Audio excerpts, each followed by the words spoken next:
മാനുവാ മാനുവാ അന്റെ എറവെള്ളാണ് ഈ മുറ്റത്തേക്ക് വരുന്നത് കേട്ടോ. എന്നോട് ഞാൻ കഴിഞ്ഞ കൊല്ലം ഞാൻ പറഞ്ഞു കേട്ടോ. എറവെള്ളല്ലേ? ഞാൻ മൂത്രയിക്കണമെന്നല്ലോ. ഇനി ഞാൻ എന്നോട് ഇനി പറച്ചിലുണ്ടാവില്ല. ഞാൻ ഇനി എന്റെ കൊതർമ്പ് ഞാൻ വെട്ടുക. നാളുണ്ടായി ഇതേമാതിരി എന്റെ പുള്ളിച്ചേവർ എന്റെ മരത്ത് വന്നിട്ട് തൂറി വെച്ച് പോയിക്കാം.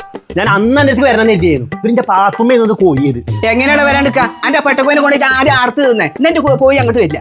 ഇജ് പറഞ്ഞപ്പോ ഞാൻ പറയണം ഞാൻ നിന്റെ തെങ്ങുമെന്ന് 2 തേങ്ങ പട പോകും. ഞാൻ അത് അപ്പുറത്ത് കൂടി ഇങ്ങനെ എടുക്കാൻ വേണ്ടി വന്നത് എന്റെ പെണ്ണുങ്ങളെ അടുത്ത ഔത്തുക്കാണ് കൊണ്ടുപോയി. എന്റെ 2 തേങ്ങ കിട്ടിയിട്ടാണോ എനിക്ക് ഇവിടെ ഇങ്ങനെ ആട്ടാന്? പൊന്നാരന്റെ ഇപ്പൊ ഒന്ന് നിർത്തുവോ? എത്ര നേരമായി ഇത് തുടങ്ങിയിട്ട്? നാട്ടുകാരൊക്കെ കേൾക്കൂല. ഇവിടെ പഠിക്കണം. ആ കുട്ടിയുടെ ബുദ്ധി കൂടി നല്ല കൈത അനക്ക്. ഇജ്ജ് വലിയ പെരുമാണി, എനക്ക് വലിയ തുടങ്ങി നമ്മളാണ് തന്താര് 4 ദിവസം ഒഴിവുണ്ടായിരുന്നു.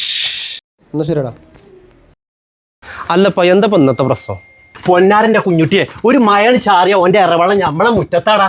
പിന്നെ എന്താ ഞാൻ അവനോട് പറയേണ്ടത്? പാപ്പാ നിങ്ങളൊക്കെ ഇതുപോലത്തെ സ്വഭാവം കൊണ്ടാണ് നമുക്ക് സമയത്തിന് മഴയും കൂടി കിട്ടാത്തത്. എന്നാൽ മഴ പെയ്യുമ്പോഴാണല്ലോ എല്ലാം കൂടി ഒരുമിച്ച് കൊണ്ടുപോകണം. ഇപ്പോൾ എൻ്റെ അടുത്ത് പറഞ്ഞിട്ടില്ലേ ഓൻ്റെ ഒപ്പം നടക്കരുതെന്ന്? പൊന്നാരൻ്റെ പാപ്പ, ഞങ്ങൾ ചെറുപ്പം മുതൽ ഒന്നിച്ച് നടക്കൽ തുടങ്ങിയതാ. ഇനിയിപ്പോൾ നിങ്ങളൊക്കെ കാലം കഴിഞ്ഞാലും ഞങ്ങൾ ഒരുമിച്ച് തന്നെ ആയിരിക്കും.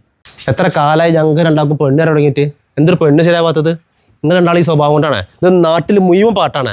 മനുഷ്യർ നാട്ടുകാരെ മുന്നിൽ തല ഉയർത്തി നടക്കാൻ പറ്റാത്ത അവസ്ഥ ആക്കി ചുങ്ങണ്ടാണോ?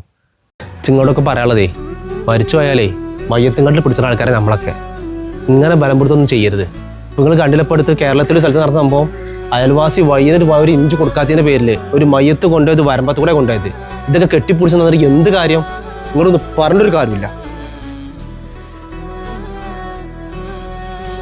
മാനു ഇജ്ജ് പോയി കുപ്പായിട്ട് വന്നാ നമുക്ക് ചന്ദ്രന്റെ കടയിൽ പോയിട്ട് ഒരു ചായയും കടിയും കുടിച്ചാ. ഇജ്ജ് പോയിട്ട് വാ കേട്ടോ.